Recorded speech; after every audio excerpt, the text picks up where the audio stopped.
bagaimana cara melakukan peran swasta dalam meningkatkan biaya pendidikan tinggi di Indonesia.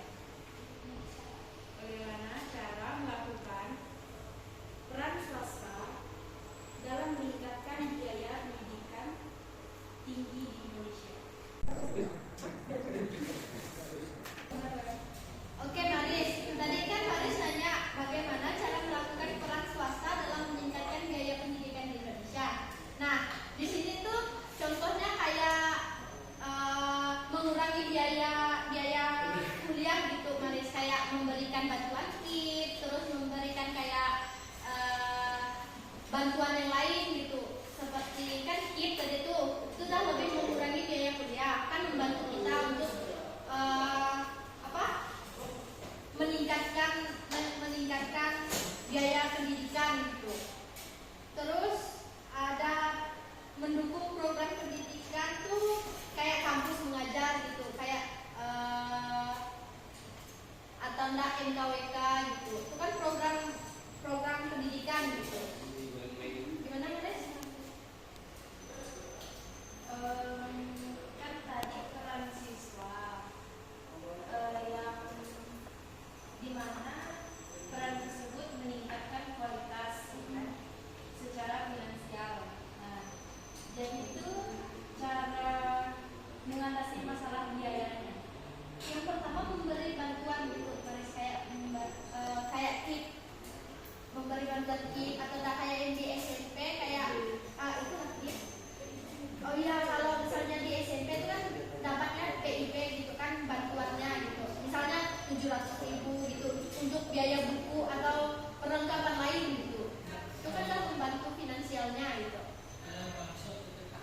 Berarti dia masuk ke finansial inklusif nggak sih? Iya. Kalau inklusif kan akses keterbatasan. Dia lebih ke kayaknya non rival sih kalau menurut saya, karena kan dia tidak bersaing. Berarti kalau kayak gitu ini swasta tuh masuk juga ya? Iya. Masuk juga.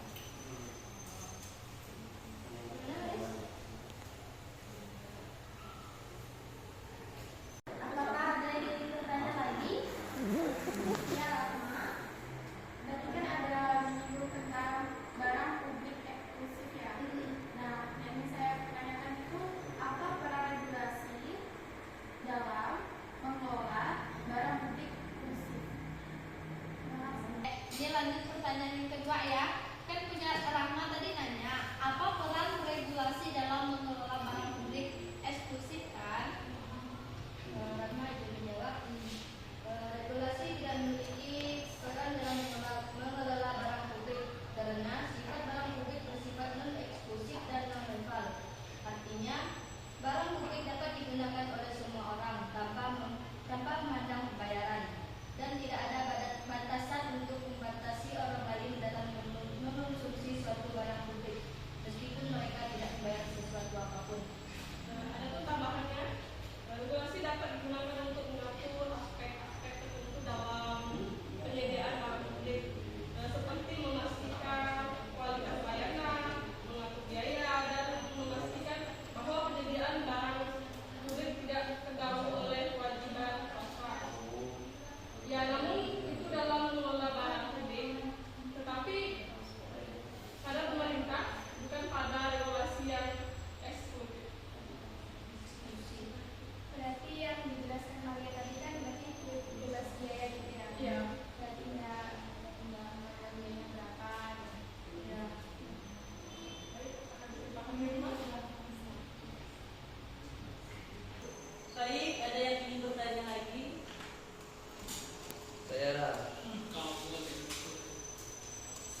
Iya, termasuk karena kan itu memberikan kayak les online gitu.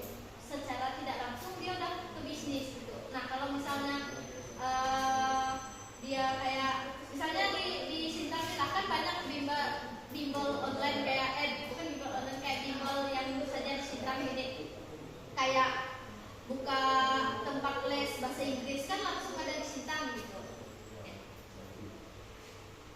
Gimana ya?